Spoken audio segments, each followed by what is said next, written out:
الذين يعملون الصالحات أن لهم أجرا كبيرا.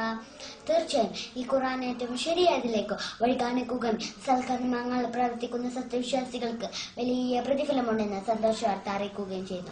പ്രിയപ്പെട്ടവരെ, ഖുർആൻ മാനവർക്ക് വഴികാട്ടിയാണെന്നതിന് ചില തെളിവുകൾ ഞാൻ പറയാം. മദ്യത്തിലും മദിരാക്ഷിലും മതിച്ചുല്ലസിച്ചിരുന്ന സമൂഹത്തെ എങ്ങനെയാണ് പ്രവാചകർ രക്ഷപ്പെടുത്തിയത്? ഘട്ടം ഘട്ടമായി ആ സമൂഹത്തിൽ നിന്നും മദ്യം നിഷ്കാസനം ചെയ്തു. ഒടുവിൽ ഫഹൽ അൻതും മുൻതഹൂൻ എന്ന ഖുർആനിന്റെ ചോദ്യത്തിന് അവർ മറുപടി നൽകിയത് മദ്യസമന്യങ്ങൾക്ക് അടിച്ചു തകർത്തുകൊണ്ടായിരുന്നു. അങ്ങനെ മദീന തീരങ്ങളിൽ മദ്യം ചാലിട്ടൊഴുകിയത് ചരിത്രം അറിയുന്നു. അതാണ് ഖുർആൻ കൊണ്ടുള്ള പരിവർത്തനം. സ്ത്രീകൾക്ക് ആത്മാവുണ്ടോ എന്ന് പോലും ചർച്ച നടക്കുന്ന ഒരു കാലത്ത് സ്ത്രീകൾക്ക് സൽക്കർമ്മം ചെയ്താൽ പുരുഷനെ പോലെ പ്രതിഫലമുണ്ടെന്ന് പഠിപ്പിച്ച മതമാണ് ഇസ്ലാം. ജീവനോടെ കുഴിച്ചുമൂടിക്കപ്പെട്ടിരുന്ന പെൺകുട്ടികൾക്കും ജീവിക്കാനുള്ള അവകാശം നൽകിയ ഗ്രന്ഥമാണ് ഖുർആൻ. സ്ത്രീകൾ അബലകളും ചബലകളും അടുക്കളവാസികളുമെന്ന കാലത്ത് സ്ത്രീകൾക്ക് സ്വത്തിന് അവകാശമുണ്ടെന്ന് പഠിപ്പിച്ചു ഖുർആൻ. അങ്ങനെ എത്ര ഉദാഹരണങ്ങൾ.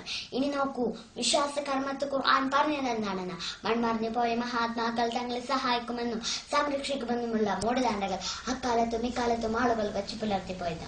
എന്നാൽ ഖുർആൻ ആ ധാരണകളെ തിരുത്തുകയും ശക്തമായ താക്കീത് നൽകുകയും ചെയ്തു. അതുകൊണ്ട് ഈ വിശുദ്ധ ഖുർആൻ പഠിക്കാനും ജീവിതത്തിൽ പകർത്താനും നാം ഓരോരുത്തരും തയ്യാറാണെന്ന് അഭ്യർത്ഥിച്ചുകൊണ്ട് എന്റെ കൊച്ചു പ്രസംഗം നിർത്തുന്നു. അസ്സലാമു അലൈക്കും വറഹ്മത്തുള്ളാഹി വബറകാതുഹു.